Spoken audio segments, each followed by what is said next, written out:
Hello and welcome back to another video. In this video I'm going to be showing you how to set up the RetroArch emulator for your PC. First thing you're going to want to do is you're going to want to click on the download link in the description below and then come to this page, the download page.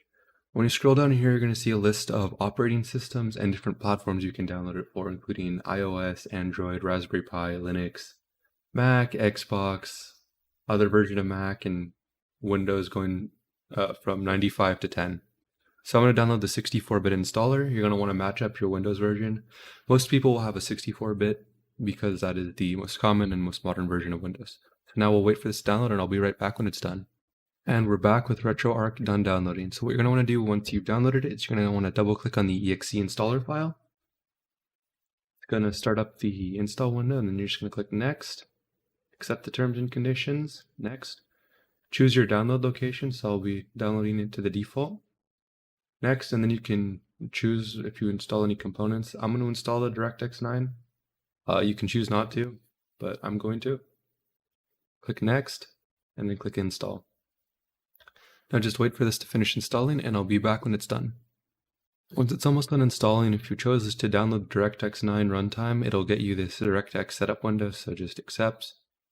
I'm not going to install the Bing bar because I don't use Bing, and I don't think anyone will, because everyone's using Chrome. So we'll just set up the DirectX install and then we'll come back when that's done installing and everything should be done by then. Once you've installed RetroArch, it'll show you this menu right here. If you have a controller plugged in, it should start working automatically, but if it doesn't, go to Settings, Input, and then come down here to Port 1 and then configure your controller. So I've set it to RetroPad and Xbox One controller because I had it connected through Bluetooth, and all of these auto set, but you can go through them and set them manually. Okay?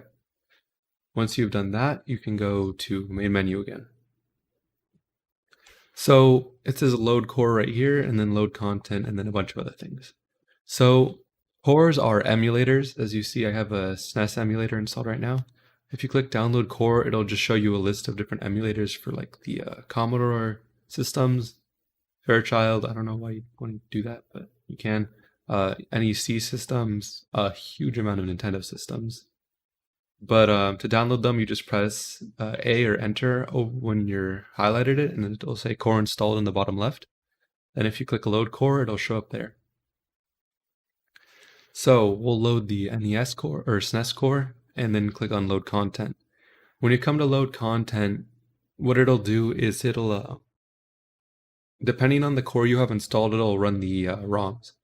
So if we go to my D folder, come down here to the ROMs folder, and since we loaded the SNES core, we can only run SNES games, so we'll come down here to Zelda, Link to the Past, and then press A to run the SNES game. And what this will do is it'll let you play any game that you have, like any ROMs you ripped, or you can find them online, but you'll have to do that on your own because it's illegal. Though there are a bunch of sites to get them. So we'll start a fresh save of Link to the Past, just to show you that it's working. And here we go.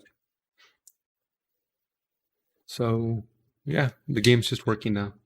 If you want to exit out of the game, you just close out of the window, and then you just relaunch RetroArch, which I'll do right now. Okay. And when you relaunch it, you'll just go to, and when you're trying to launch a game, you can't just go down to file directory, you have to choose the core you're going to be using. So we'll go back to the SNES core, load content, back down to ROMs, and then SNES games, Link to the Past, and it'll launch right up. So it'll give you the intro again, and we'll wait here, and you can see that it did save my previous save, I think.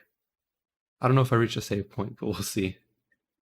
Yep, it saved my character that we just made. So it will save your games, and you don't have to rely on the in-game save if you do save states. But so download it from the website. I'll leave that in the description below. And then you should be able to just start playing your games. And There is actually an in-progress Steam version of RetroArch that will be coming out relatively soon, I'm pretty sure. Last I saw or heard from it was coming out soon. You can already add it to your wish list on Steam, which I have of course done.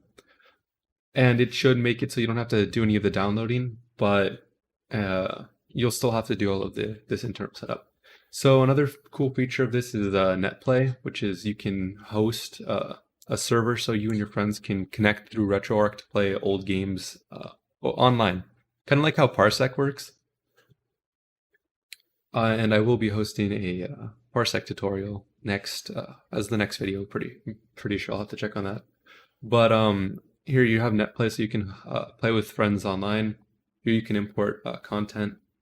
But yeah, so there it is. And then if you go to history, you can just directly play the game, which will, if you play it through history, it'll load the core and then just launch the game. So click back into it, Nintendo Presents. So you see it running right now. And that's about it. So RetroArch's pretty simple emulator, has a lot of the games and emulators you're going to be playing. So I would recommend it as one of my favorites. And yeah, that'll be all. Have a nice day. Make sure to like and subscribe and check out the next video on how to set up Parsec.